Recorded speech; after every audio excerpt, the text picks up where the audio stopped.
Hello again, everyone. Today was glazing day. I always seem to use just about every color glaze I own on every batch, so it takes me forever to glaze. But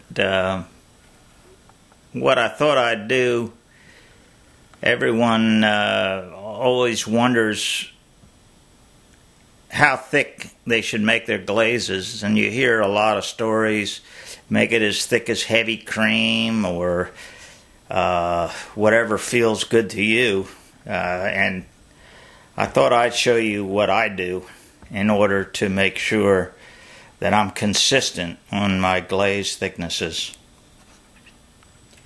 You have some different choices on how to measure the viscosity or the specific gravity of the glaze. One choice is to use what's called a hydrometer, which is what this looks like. It has calibrated numbers on it as you go up and down the scale, and what you do is stick this in the glaze and see where it comes to rest, and then you read the number, and that's your specific gravity. What I find with this, at least for me, is you can put it in the glaze, and if the glaze is a little on the thick side, it'll just sit there and it won't really go down. You can push it all the way down, it'll stay there. Pull it up, it'll stay there. So how do you know what your right reading is? That one's a mystery to me. I've invested in 3 different ones of these, and I ended up not using them at all. I'll go down to the glaze pot. First thing you're going to do is stir up the glaze. I use a toilet brush. Seems to work pretty good for me. Stir up the glaze. And another rule of thumb that some people use is to stick your hand in it and see if the hairs on the back of your hand come through the glaze and stand up. Let's see if I can get it to do that.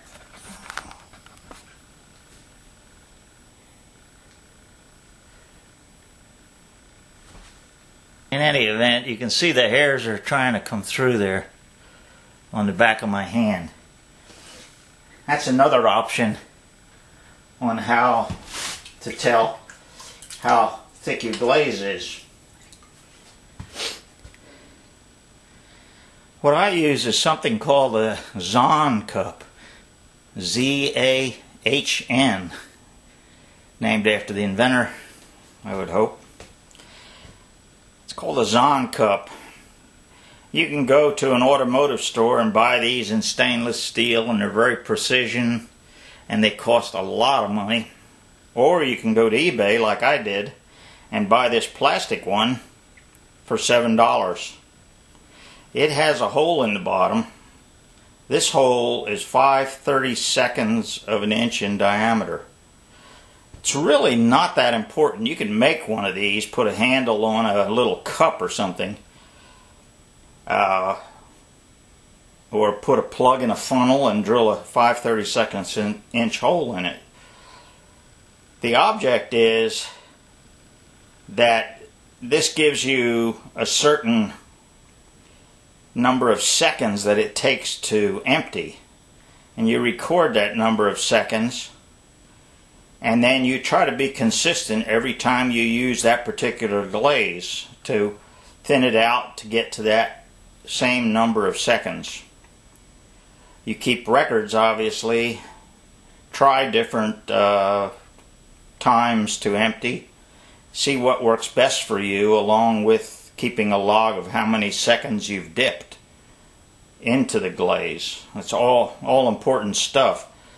But if you keep a record, you'll be in good shape. Now, again, we'll go down to the pot and I'll show you how to use this. You need a stopwatch also.